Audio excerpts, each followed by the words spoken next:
Israel के राष्ट्रपति Benjamin Netanyahu की टेंशन, उनकी परेशानी दोगुनी होने जा रही है क्योंकि अब अमेरिका का सबसे बड़ा दुश्मन चीन इस महायुद्ध में कूद गया है।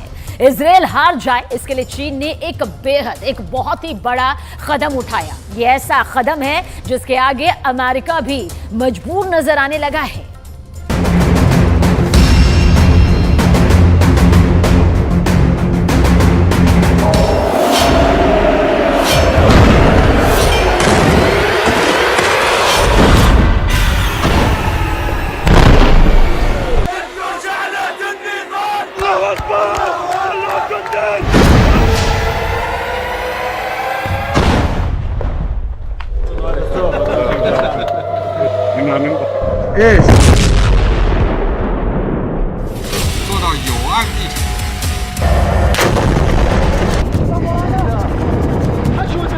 सात अक्टूबर के बाद से गाजा में जिसने हाथ डाला है उसने अपना हाथ जलाया है।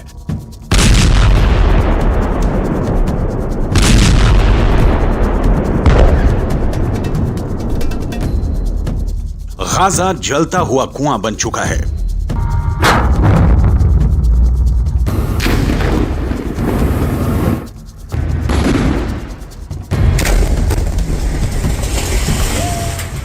जो गिरेगा खत्म हो जाएगा, क्योंकि इजरायल को जिसने भी अब तक रोकने की कोशिश की उसको नेतन्याहू ने सिर्फ एक जवाब दिया, जब तक हमास खत्म नहीं हो जाता तब तक युद्ध जारी रहेगा। बंधकों को छोड़ाने के लिए सीज फायर तो कर दिया गया। गाजा और वेस्ट बैंक से बंधकों और कैदियों को छोड़ाने की तस्वीरें भी आईं। जश्न भी खूब मनाया गया। लेकिन आगे क्या होगा? अब तक इजरायल के सामने ईरान फेल हो चुका है। इजरायल को डराने में हमास से लेकर हिजबुल्ला और यमन के हूथी भी नाकाम रहे हैं। सऊदी अरब और बाकी अरब देशों की जुबान पर भी ताला लगा है, यानी अरब देश भी पूरी तरह फेल हैं। इजरायल के खिलाफ पुतिन भी खुलकर सामने नहीं आए, यानी रूस भी फेल हो गया।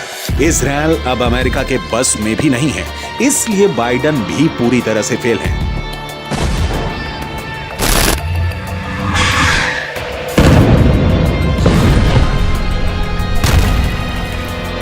ऐसे में इजरायल को कौन रोकेगा? इजरायल को कौन टोकेगा?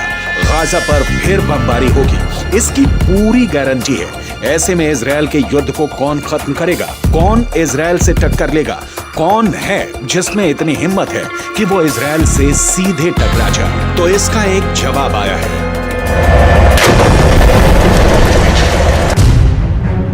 चीन ने बोला है कि वो गाजा का फैसला करेगा। चीन बोला है कि वो इजरायल को रोकेगा। चीन बोला है कि वो फिलिस्तीन का ख्वाब पूरा करना चाहता है। इसलिए चीन ने अब संयुक्त राष्ट्र सुरक्षा परिषद की बैठक बुलाई है और इसमें वो गाजा से लेकर हमास और इजरायल से लेकर नेतन्याहू तक सबका हिसाब करना चाहता है। 中国作为联合国安理会本月轮值主席国，将于11月29日举行安理会巴以问题高级别会议。中共中央政治局委员、外交部长王毅将赴纽约主持安理会会议。 चीन दावा कर रहा है कि वो अब हमास और इजरायल के बीच पावर ब्रोकर बनेगा। चीन दावा कर रहा है कि वो इस युद्ध को हमेशा के लिए खत्म करेगा। चीन ऐसा पहले सऊदी अरब और ईरान के साथ कर चुका है। चीन अब यही फैसला फिलिस्तीन और इजरायल के बीच करना चाहता है। शी जिनपिंग बिग बॉस बनना चाहते हैं। शी जिनपिंग अमेरिका को दिखाना चाहते हैं कि दुनिया में उसका बल्ब फ्यूज हो चुका है। अब चीन की लाइट जलेगी और इससे रोशन होगा पश्चिम एशिया का सबसे खतरनाक वॉर जोन, यानी गाजा और इजरायल। लेकिन क्या ये इतना आसान है? क्या चीन का ऑर्डर इजरायल में चलेगा? क्या चीन को वो नेतन्याहू बर्दाश्त करेंगे जो अमेरिका को भी एहसास दिलाते हैं कि इजरायल और यहूदी वोट बैंक के आगे उनकी हैसियत कुछ नहीं? वो हमास को खत्म करने तक बिल्कुल नहीं रोकेंगे। हमास की मौत 100% पक्की है, ये नेतन्याहू की गारंटी है। אבל באותה נשימה אמרתי גם לנשיא שבגמר המתווה אנחנו חוזרים בכל העוצמה לממש את היעדים שלנו, חיסול החמאס, להבטיח שעזה לא תחזור להיות מה שהיא הייתה, וכמובן שחרור כל חטופינו.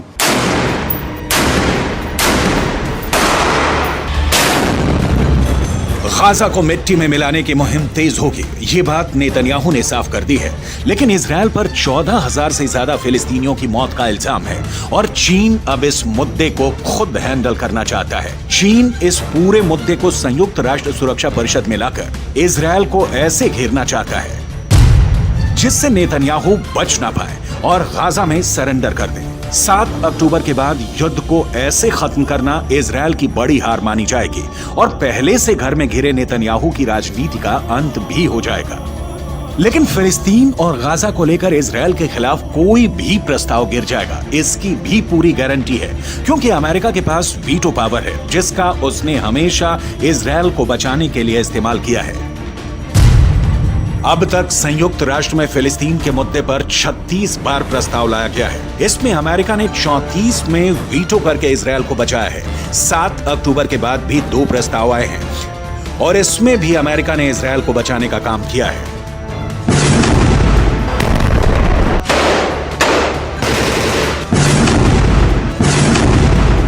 अब गाजा में इजरायल को रोकने के लिए चीन ने सुरक्षा परिषद में बड़ी तैयारी की है, लेकिन नेतन्याहू ने गाजा पहुंचकर इसका पहले ही जवाब दे दिया है कि उनको डराने में कोई कामयाब नहीं हो पाएगा।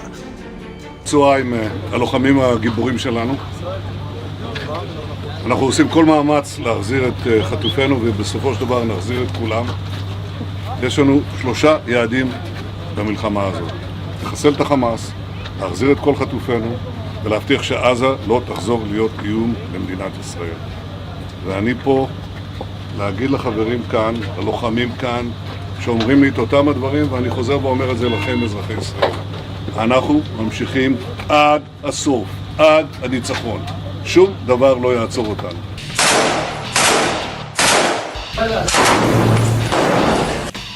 गाजा की गलियों में जो युद्ध हुआ है या हो रहा है उसने इजरायल को भी बड़े झटके दिए हैं, लेकिन नेतन्याहू अपने फैसले पर कायम है।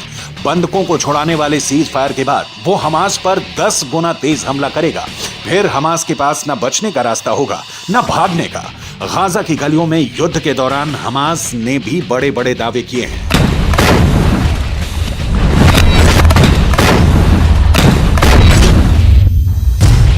हमास का दावा है कि उसने इजरायल के 180 टैंक और बख्तरबंद गाड़ियों को हमले में फोड़ दिया है। गाजा से लगातार ऐसी तस्वीरें आई हैं जिसमें इजरायली टैंक पर घात लगाकर हमले किए गए। इजरायल ने खुद माना कि अब तक ग्राउंड ऑपरेशन में उसके 70 से ज्यादा सैनिक मारे जा चुके हैं, 250 से ज्यादा सैनिक जख्मी हुए हैं। लिहाजा हमास के खिलाफ जो ताकत इजरायल माना जाता है उसके मुताबिक नतीजे तो इजरायल को भी नहीं मिले हैं। हालांकि नेतन्याहू के सामने अपनी छवि को बचाए रखना बड़ा चैलेंज बन चुका है और गाजा पहुंचकर उनकी पहली कोशिश इसी तरफ नजर आती है। ישבתי עם סגן הרמטכ"ל, עם המפקדים, ועל הקיר היה כתוב עם ישראל חי. אז עם ישראל חי, ועם ישראל גם מנצח. בזכותכם, בזכותכם. תודה לכם.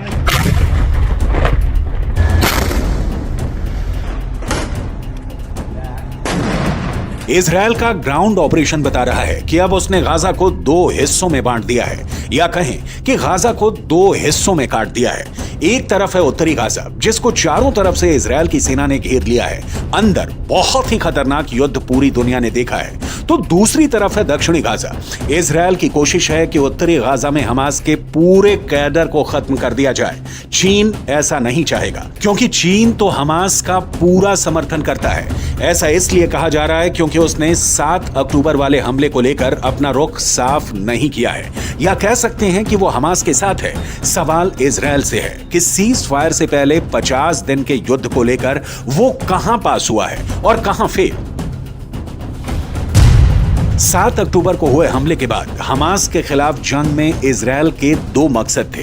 पहला, हमास के पास से करीब 250 बंधकों को आजाद कराना, जिसके लिए इजरायल को सीज फायर करना पड़ा, यानी उसका युद्ध और बमबारी काम नहीं आई, वो फेल हो गए। दूसरा मकसद, इजरायल हमास को जड़ से खत्म करना चाहता है, लेकिन अभी तक इसमें भी इजरायल फेल ही साबित हुआ है। עוד מתמשך לארץ. תודה. יש רוח, יש עוצמה, יש נחישות, ויש תוצאות. גם את זה, וגם את זה. אנחנו כל הזמן. פה בזמן ישראל, נכון? אני אומר לך, כמו שאמרתי לביידן, אנחנו הולכים לעשות את זה, להשלים את זה, שלא יהיה לאף אחד ספק. לא מבחינת רק הכוונה, אלא גם היכולת. אני מאמין בכם. गाजा में सीज फायर करके इजरायल को वक्त मिला, उसकी सेना को वक्त मिला, हमास को भी वक्त मिला। दोनों तरफ अपनी ताकत को फिर से जुटाने का काम हुआ होगा ताकि युद्ध के अगले चरण को और खतरनाक बनाया जाए। लेकिन यहां के मुकाबले इजरायल का अगला चैलेंज हिजबुल्लाह भी है और यमन की हूथी सरकार भी। दोनों ही इस सीज फायर का हिस्सा नहीं रहे हैं, यानी इजरायल पर उस फ्रंट से हमला नहीं होगा, इसकी कोई गारंटी नहीं है।